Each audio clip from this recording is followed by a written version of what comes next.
A prominent Lincolnshire family, a golden key and even Buffalo Bill all play their part in the fascinating history of Grant Thorold Park in Grimston.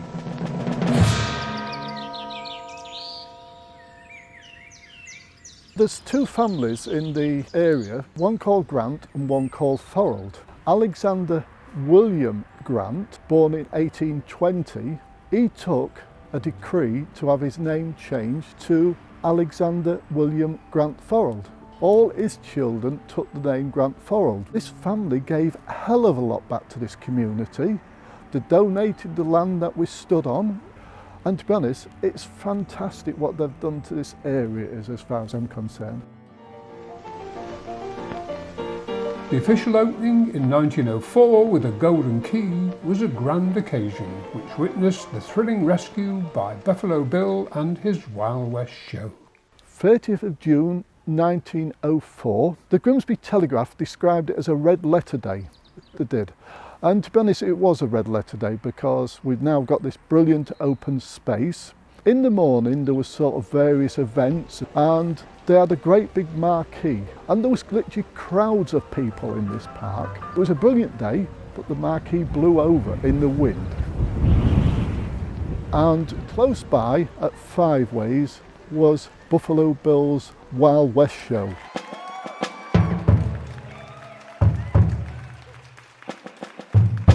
And they heard about this, they come over and very quickly got the show back on the road. 3 o'clock when the park officially opened by Harry Grant Thorold, there was a speech by Mr Doughty, the MP for the area, and he talked about how the park would create well-being for people, and it was interrupted by of the guns from the Wild West show. It was interrupted. A really formal and great occasion, just had its hilarities throughout the day. Rhododendrons decorated the broad tree-lined paths. A bandstand and a bowling green provided entertainment and gentle exercise. In the 1940s, the grand gates and railings were cut down to help the war effort, and local residents sought safety in an air raid shelter on the southwest corner. The iconic bandstand was lost to the needs of a younger generation as the children's playground expanded with bigger and better rides. It's sad really. I would love to see that back. I would love to see help and assistance to get that bandstand back, because wouldn't it be fantastic on a Sunday afternoon having youngsters dancing in there or bands playing as such. So I would really love to see that come back.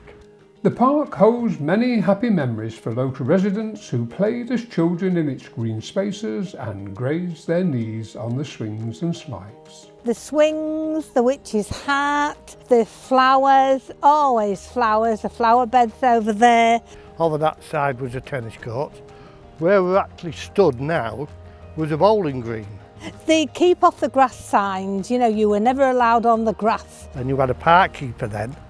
And if you stepped over there, he was out chasing you. There was no mess, there was no litter, it was really pristine. When they went up the high slide, they put grease on it, so they went down quicker. It's amazing, isn't it? The things that kids do. It was a fantastic place to come as a kid. And we didn't have a lot of money. We just came out in these beautiful parks and played with our friends. Wonderful. Absolutely wonderful childhood times.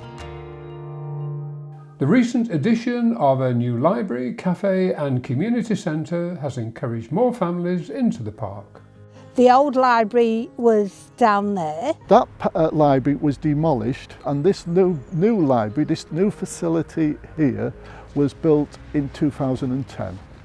It's like a community centre, it is. It's a cafe when we're not in lockdown. It's a library when we're not in lockdown, and they've also got the forest school in there they have, which is absolutely brilliant. It is for nature. A recent project led by ward councillors Steve Besant and Kay Rudd is returning the park to its former glory, recreating the original Victorian plantings and reflecting its fascinating history. We received a grant of £15,000 from government, We had a plan that we wanted to make it a nice place for people to sit in. and we've been able to create things back as they used to be. The totem poles might not have been here, but they're associated with Buffalo Bill, and our aim is to turn the clock back to 1904. They are looking to recreate the Victorian planting that was originally done here, which included mixed shrubbery. They've got monkey puzzle trees, rhododendrons, and they filled this place with wildflowers and shrubs and trees, and it's just fantastic, and it's paying off. The amount of birds that have increased in this area. I got so excited about 10 minutes back. For the first time, I've seen 3 blue tits together in this park on the bird stands which we've created. And that is turning the clock back, bringing the nature on. These birds are more or less protecting nowadays, they are, but we're supporting them. As part of the Green Grow Box project, Steve's team are even growing vegetables for local residents to enjoy.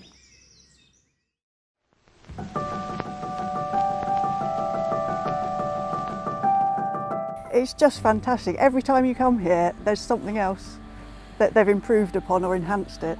What Mr. Doughty spoke about in 1904, he spoke about parks improving people's well-being. We're trying to improve people's well-being. And it's important that we keep these spaces.